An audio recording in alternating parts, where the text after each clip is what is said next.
आहे का काही कार्यकर्त्यांना सूचना देणार आहात?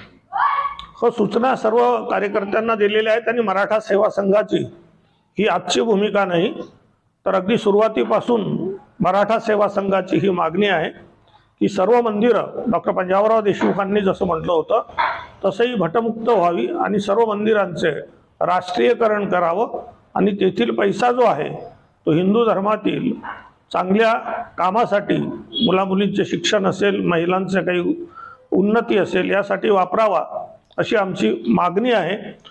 परिस्थिती पाहून निश्चित त्याच्यासाठी आंदोलन करता येईल। जिजाऊ ब्रिगेडने कोल्हापूरच्या अंबाबाईचं जे मंदिर आहे ते भटमुक्त करावे यासाठी आंदोलन घेतलेलं आहे। त्याची तीव्रता कदाचित पुढच्या काही दिवसामध्ये वाढू शकते।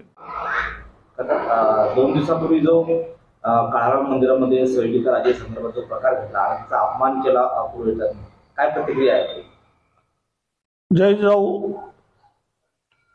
सर्वप्रथम जिजाऊस अभिवादन करून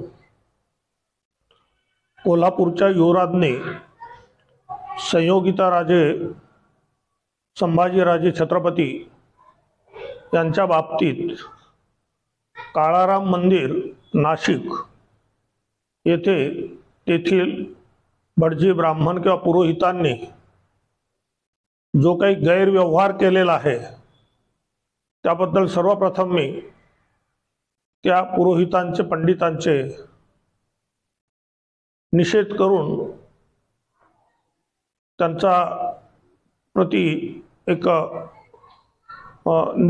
निषेधार्ह असं वक्तव्य करण्यापेक्षा महाराष्ट्र सरकारला या निमित्ताने माझी विनंती आहे की पंढरपूर सारखे महाराष्ट्रातील सर्व मंदिरे जेवढे आहेत ते भटमुक्त करावेत आणि बहुजन समाजातील मुले मुली तेथे मंडल आयोगानुसार भरती करावेत।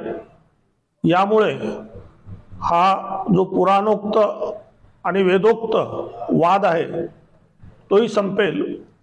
छत्रपती शिवाजी महाराजांच्या राज्याभिषेकापासून महाराष्ट्रात आणि अन्य ठिकाणी हा वाद सतत चालू आहे। एकीकडे आपण सर्व हिंदू एक सांगतो, स्वातंत्र्यवीर सावरकरांच्या नावाने काही जयघोष देतो। सावरकरांच्या बद्दल कितीही काही बाबी असल्या तरी त्यांनी असंही म्हटलेलं होतं की इथे सर्व हिंदू एक, इथे कुठेही पुराणोक्त नाही, कोणी ब्राह्मण नाही, कोणी खालचा नाही, वरचा नाही।